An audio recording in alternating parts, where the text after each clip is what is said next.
సాహితీ మిత్రులందరికీ తెలుగు కథాస్రవంతికి దర్భా లక్ష్మీ అన్నపూర్ణ స్వాగతం. వైష్ణవి సీరియల్ నవల రచన దర్భా లక్ష్మీ అన్నపూర్ణ. మరి ఈ నవల తదుపరి భాగంలో కథ ఏం జరుగుతుందో చూసేద్దామా? భోజనాలు చేస్తూ సత్యవతమ్మ గారు చెప్పిన విషయం గురించి, అందులో వైష్ణవి పాత్ర గురించి ముచ్చటించుకున్నారు ముగ్గురు. వైష్ణవి గుండెల్లో పక్కవాడి గురించిన చిన్న ఆర్ద్రత, బాధ్యత, ఆమె మేధస్సుకి తోడై రెండు కుటుంబాలని ఇప్పుడు ఆనంద డోలికల్లో ఓలలాడిస్తోంది. అనంత్ ఆమె గురించే ఆలోచిస్తున్నాడు భోంచేస్తూ. అప్పుడు అతనికి గుర్తుకు వచ్చింది. తల్లితో అన్నాడు, అమ్మా, మనం చిన్న చిన్న చేతి పనుల్లో, హస్తకళల్లో నైపుణ్యం ఉన్న వాళ్ళకి ప్రోత్సాహం ఇవ్వాలని మన కంపెనీలకి అనుబంధంగా చిన్న యూనిట్ మొదలుపెట్టాం కదా. వాళ్ళు మొన్న చేసిన ఎగ్జిబిషన్ అంతగా లాభించకపోవడంతో నిరుత్సాహంగా ఉన్నారని మన మేనేజర్ చెప్పాడు. వాళ్ళని ఉత్సాహపరిచే బాధ్యత వైష్ణవికి అప్పగిస్తే ఎలా ఉంటుంది? అనంత్ గొంతు చాలా ఉత్సాహంగా పలికింది. ఆ మాట విన్న శకుంతల వర్ధినిల సంతోషమే సంతోషం. తాము ఊహించుకుంటున్న కలలుగంటున్న ప్రణయ కావ్యానికి, ఆ కావ్య సృష్టికి అవసరమైన అందమైన నందనోద్యానం సిద్ధమైనట్టే అనుకున్నారు లోపల. అనంత్, అతని హృదయము పక్కవాడి యోగక్షేమాల గురించి పరితపించే స్వభావం కలదే. వ్యాపారంలో అద్భుతమైన సమర్థుడు. ఏ మనిషికైనా వాళ్ళ హోదా, అంతస్తుతో కాకుండా వాళ్ళ స్వభావాన్ని బట్టి కొలతలు నిర్ణయించే స్వభావం కలవాడు. ఇంకా వైష్ణవి బాహు సౌందర్యం, అంతఃసౌందర్యం ఒకదానితో ఒకటి పోటీ పడుతున్నట్టుగా ఉంటాయి. ఈ ఇద్దరి మధ్య ప్రణయం తెలిసిన వాళ్ళు, విన్నవాళ్ళు ధన్యులైపోవాలి. కొడుకు మాటకి వెంటనే అంగీకారం తెలుపుతూ ఒక మాట చెప్పింది శకుంతల. వైష్ణవి ఇంకో 2 నెలలు మన ఇంట్లో వంట చేయటానికి నిర్ణయం అయ్యింది. వాళ్ళ కాంతమ్మత్తకి పెట్టుబడికి డబ్బులు కావాలి. నాకు వైష్ణవి చేతి రుచికరమైన వంట కావాలి. కాంతమ్మత్తకి సహాయం చేయాలన్న ఆలోచన వైష్ణవిని మరో 2 నెలలు వంట పని చేయటానికి ఒప్పించాయి. అనంత్కి మనసులో ఎక్కడో అమ్మయ్య అనిపించింది. పోనీ వాళ్ళ కాంతమ్మత్తకి కావలసిన డబ్బు సహాయం ఊరికే చేస్తే వైష్ణవేమో ఒప్పుకోదు, తీసుకోదు. ఇంట్లో వంట పని అయ్యాక నీ భోజనం రోజు వైష్ణవి చేత పంపిస్తాను. నువ్వు అనుకుంటున్న ఆ పని ఏదో నువ్వు వైష్ణవి చేత అప్పుడు చేయించుకోవచ్చు, శకుంతల అంది. సరే అన్న అనంత్ ఒక విషయం గమనించాడు. తనకెందుకో ఏకాంతంగా కూర్చోవాలనిపిస్తుంది. ఏకాంతంగా కూర్చుని ఏం చేయాలట తను ఇప్పుడు? గబగబా భోజనం ముగించి పైన ఉన్న తన గదిలోకి వెళ్ళిపోయాడు అతను. వర్ధని, శకుంతల కూడా వర్ధని రూములో కూర్చున్నారు. కాగల కార్యం గంధర్వులు తీర్చడం అంటే ఇదే కాబోలు. అమ్మయ్య, నాకు ఇప్పుడు నిశ్చింతగా ఉంది. మీ బావగారితో మాట్లాడి పెళ్లి ముహూర్తాలు పెట్టించటమే అంది శకుంతల. అంతే కదా మరి. ఇవాళ రాత్రి ఆలస్యంగా వచ్చే ఆ బంధువుల మర్యాదల సంగతులేవో నేను చూసుకుంటానులే గాని నువ్వు మీ అబ్బాయి ప్రణయకావ్యం గురించి కలలు కంటూ పడుకో, వర్ధని అంది. ఎంత చిత్రమో చూడు. ఏ పని ఎవరి ద్వారా జరగాలో ఆ భగవంతుడే నిర్ణయిస్తాడు కాబోలు. ఈ బంధువులు, స్నేహితులు వచ్చారు కనుక మనం కాంతమ్మ గారిని వంట మనిషి కావాలని అడిగాం. సరిగ్గా అదే సమయానికి వైష్ణవి వాళ్ళ ఇంటికి రావడం అంతా భగవత్ సంకల్పం కాక మరేమిటి? శకుంతల తన ఆనందానికి ఆధ్యాత్మికతని జోడించింది. శుభవార్తలన్నీ భర్త చెవిన వేయటానికి బయలుదేరింది శకుంతల అక్కడి నుంచి. అక్కడ పైన తన గదిలో మంచం మీద వాలి పుస్తకం చేతపట్టుకున్న అనంత ఆలోచనల్లో నిమగ్నమైపోయాడు. అమ్మ వైష్ణవి గురించి చెబుతున్నప్పుడు ఆమె తన కాబోయే భర్త గురించి కలలు కనాలని తను ఎందుకు అనుకున్నాడు? ఆ అమ్మాయి ఆలోచనలు ఫలానా విధంగా ఉంటే బాగుండునని తనెందుకు అనుకోవాలి? 2-3 నిమిషాల తర్జన భర్జనల తర్వాత అతని మనస్సు సూటిగా జవాబు చెప్పింది అతనికి. ఆ అమ్మాయి కాబోయే భర్త గురించి కలలు కంటుంటే ఆ కాబోయే భర్తవి నువ్వే కావాలని నీ కోరిక అని. చప్పున లేచి కూర్చున్నాడు అనంత్. ఆమె భర్త స్థానంలో తను ఉండాలని కోరుకుంటున్నాడుట. తన మనస్సు తనతో చెబుతోంది ఆ మాట. అతనికి ఎంతో ఇష్టంగా, ప్రియంగా అనిపించింది ఆ మాట. అవును, వైష్ణవి తన జీవితంలోకి రావాలి, తనది కావాలి, తను ఆమెకి చెందాలి. అందుకే వైష్ణవి ఇంకో 2 నెలలు ఈ ఇంట్లోనే ఉంటుంది అని వినగానే మనస్సుకి అమ్మయ్య అని కూడా అనిపించింది. దృశ్యం మారింది. కౌశల్య, నరేష్లు కలిసి మొదలుపెట్టిన కొత్త వ్యాపారం ఊపందుకుంది. ప్రారంభంలో ఆ ఏరియాలోనే ఉన్న ఓ పెద్ద టైలర్ షాప్లో తమ ఆహార పదార్థాల పాత్రలు పెట్టుకునేందుకు, అందుకు కొంత డబ్బు ఆ టైలరు షాప్ అతనికి ముట్టచెప్పేందుకు ఒప్పందం కుదుర్చుకున్నారు. 10 మంది బ్యాచిలర్స్ ఉన్న ఇళ్ళకైతే నరేష్ స్వయంగా ఇచ్చి వచ్చేస్తున్నాడు. కౌసల్య అనే అమ్మాయి తన వైపు ఆరాధనగా చూస్తూ ఉండటం నరేష్కి ఎనలేని శక్తిని ఇస్తోంది.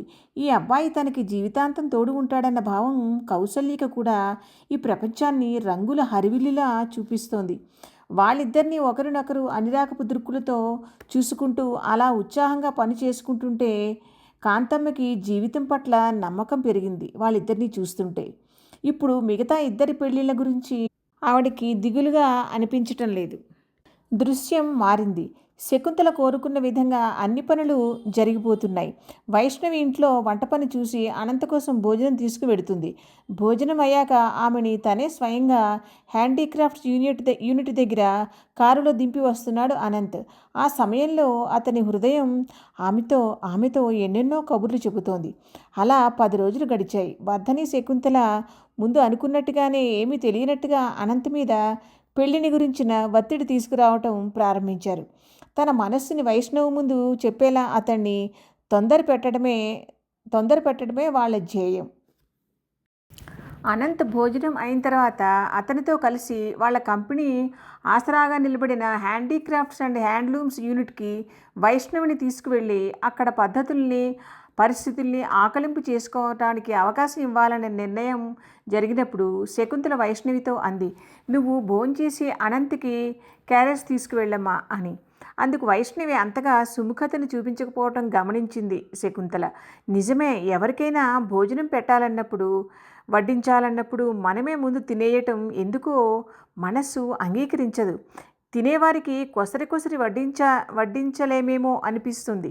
వైష్ణవి అయిష్టాన్ని గమనించిన శకుంతల అంది, "అలా అయితే అనంత్తో పాటు నువ్వు అక్కడే తినేసేయి. మళ్ళీ ఇంటికి వచ్చేదాకా నువ్వు అభోజనంగా ఉండటం నాకు అంగీకారం కాదు వైష్ణవి" అంది శకుంతల. "పర్వాలేదంటీ" అంటూ ఇంకా ఏదో చెప్పబోయిన వైష్ణవిని వారిస్తూ, "ఈ విషయంలో నువ్వు నాకు ఇంకేం చెప్పవద్దు. అనంత్ ఏమీ అనుకోడు. పైగా నువ్వు తనతో పాటు భోంచేయటాన్ని ఎంజాయ్ చేస్తాడు కూడా" అంది శకుంతల.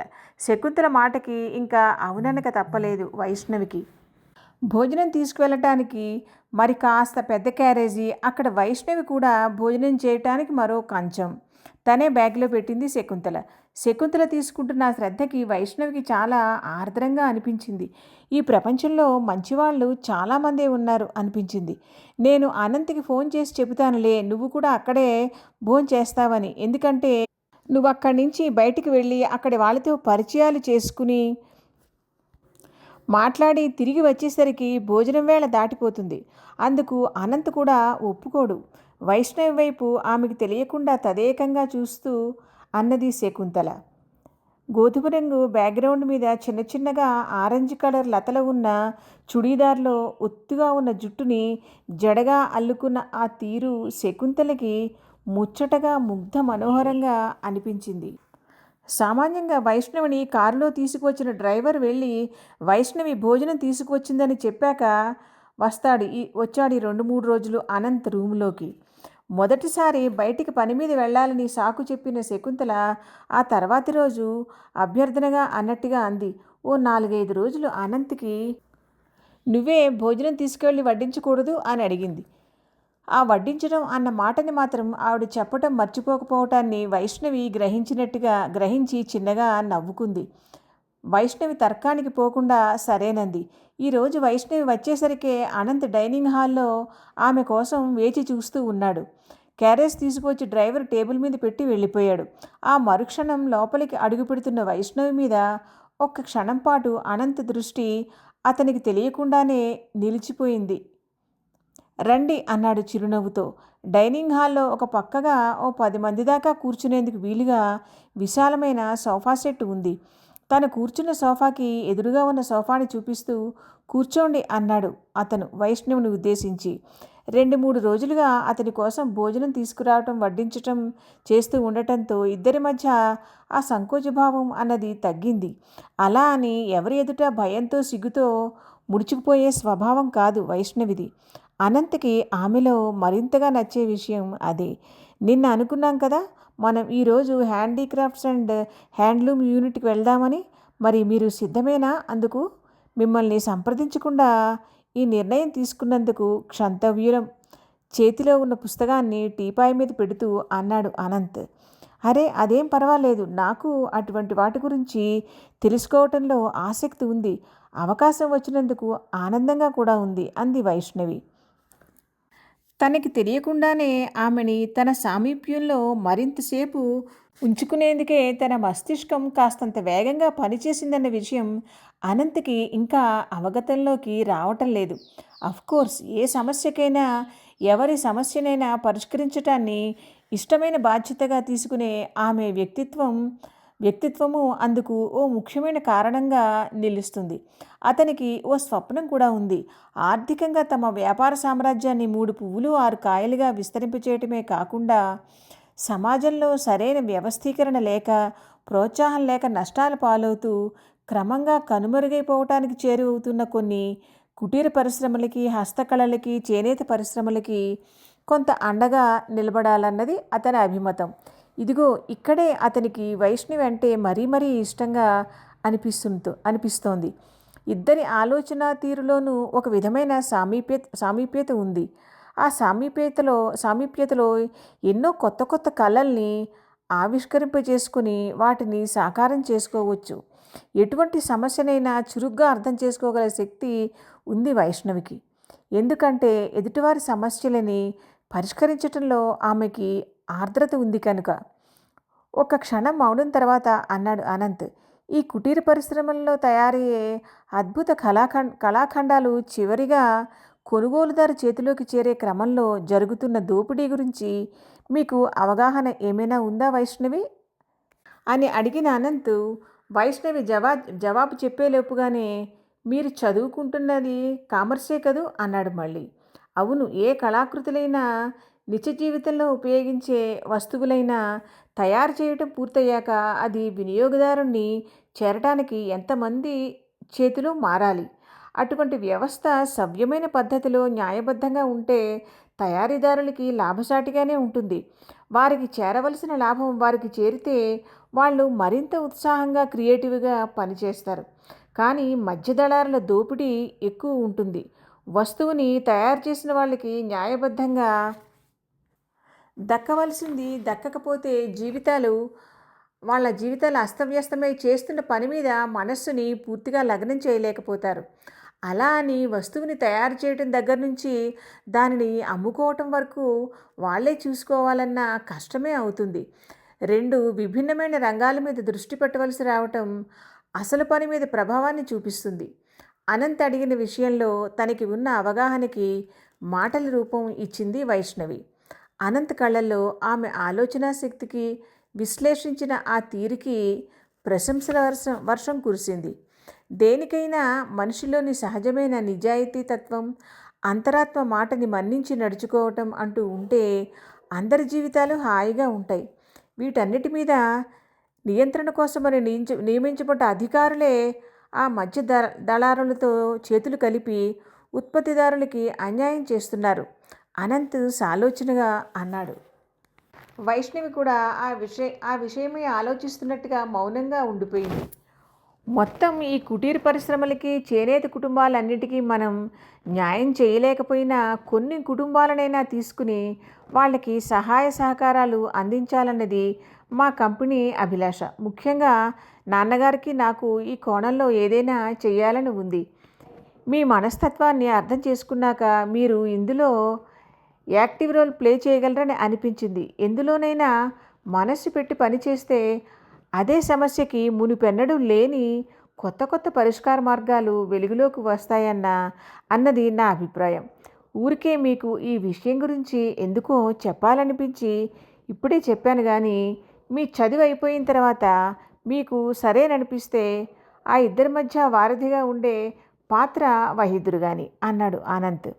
తప్పకుండా ఈ విషయంలో నాకు ఏదైనా పరిష్కార మార్గం అంటూ స్ఫురిస్తే నాకు చాలా సంతోషంగా అనిపిస్తుంది.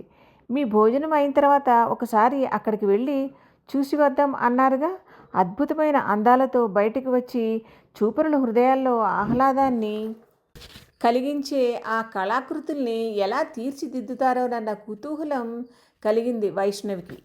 ఆమెలోని ఆ కుతూహలం అనంత్కి బాగా నచ్చింది కూడాను. అయితే భోజనం చేయటం మొదలు పెడదామా అంటూ లేచాడు అనంత్ సోఫాలోంచి. వైష్ణవి కూడా లేచి డైనింగ్ టేబుల్ దగ్గరికి వెళ్ళేసరికే అతను టేబుల్ దగ్గరికి వెళ్ళి భోజనం క్యారేజ్ని విప్పడం ప్రారంభించాడు. భోంచేద్దాం అన్న అతను టేబుల్ దగ్గరికి వెళ్ళి ఊరికే కూర్చుండిపోకుండా అలా క్యారేజీని విప్పటం అన్న పని చేయటం వైష్ణవికి నచ్చింది. అతనికి మాత్రం ప్లేటు పెట్టి మంచినీళ్ళు పెడుతుంటే అన్నాడు, అదేమిటి మీరొక్కరే భోంచేస్తారా? నాకు కూడా వడ్డించరా అన్నాడు. అతని మాటకి ఉలిక్కిపడ్డట్టయిన వైష్ణవి చప్పున అతని వైపు చూసింది. అతని పెదవులపైన కనిపించినట్టుగా చిరునవ్వు. కొద్దిగా కనుబొమ్మలు ఎత్తి ఆమె వైపు గమ్మత్తుగా చూశాడు అనంత్. పరిహాసం అన్నమాట అనుకుంటూ, ఈ కంచం మీకోసం నా కోసం కాదు అంది చిన్నగా నవ్వుతూ. ఇద్దరం ఒకేసారి బయటకు వెళ్ళాలిగా, మీరు భోంచేస్తూ నాకు వడ్డన కూడా చేద్దురుగాని లేండి. బ్యాగ్లో ఉన్న మరో ప్లేటుని తీసి టేబుల్ మీద పెడుతూ అన్నాడు. ఒక గిన్నెలోంచి కూర తీసి పెద్ద చెంచాతో వైష్ణవి ఇద్దరు ప్లేట్లలోనూ వడ్డిస్తుంటే అనంత్ మరో గిన్నెలోంచి అన్నం తీసి ఇద్దరు ప్లేట్లలోనూ వడ్డించాడు. కూర్చోండి అంటూ టేబుల్కి అటువైపున ఉన్న కుర్చీ చూపించి తను కూర్చున్నాడు. ఇద్దరూ ఒకరికి ఒకరు అభిముఖంగా ఉన్నారు. నాకు ఈ 4 రోజుల్లోనూ నెయ్యి వేసుకుని తినటం అలవాటైపోయింది. మీకు కూడా వేస్తాను. అలవాటు ఉందా అంటూనే ఆమె కంచంలో 2 స్పూన్లు నెయ్యి వేసుకుని తన కంచంలో కూడా 1 స్పూను నెయ్యి వేసుకున్నాడు. అన్నంలోకి నెయ్యి మాత్రం ఎప్పుడూ అమ్మమ్మే వేస్తుంది. అదేమిటో నుదుటి మీద పడుతున్న కురుల్ని సవరించుకుంటూ ఎంతో ఇష్టంగా అంది ఆ చివరి మాట మటుకు వైష్ణవి. ఆమె వదనంలో వ్యక్తమైన భావాన్ని గుర్తించిన అతను తనలో తనే ఎంతో ఇష్టంగా నవ్వుకున్నాడు. ఒక చిన్న పనిలో నిక్షిప్తమై ఉండే వాత్సల్యాన్ని అర్థం చేసుకోవటం ఈ అమ్మాయికి బాగా తెలుసు అనుకున్నాడు మనసులో. చెప్పండి, మీ చదువు ఎలా సాగుతోంది? మీకు సమయం దొరుకుతోందా అసలు చదువుకోవటానికి అన్నాడు. సమయం బాగానే దొరుకుతుంది, కానీ ఒక్కోసారి పుస్తకాలు పక్కన పెట్టేసి హాయిగా అందరితో కబుర్లు చెప్పుకోవాలనిపిస్తుంది అంది వైష్ణవి. వైష్ణవి లాంటి అమ్మాయికి ఇటువంటి కోరిక కలగటం అంటే ఆశ్చర్యంగా ఉంది సుమండి అన్నాడు అతను కొంచెం చమత్కారంగా. అవును కదూ, నాకు ఆశ్చర్యంగానే ఉంది అంది వైష్ణవి. ఆమె అన్న ఆ తీరికి నవ్వకుండా ఉండలేకపోయాడు అనంత్.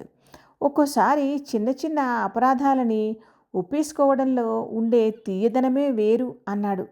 తను వైష్ణవిని ఇక్కడికి పదే పదే రప్పించుకోవటానికి కారణాలని సృష్టించడం గుర్తుకు వచ్చి. సశేషం. ఇదేండి ఇవాల్టి కథ. మరి మీకేమనిపించిందో మీ కామెంట్స్లో నాకు చెప్పండి. విని చదివి సంతోషిస్తాను. Okay, thank you.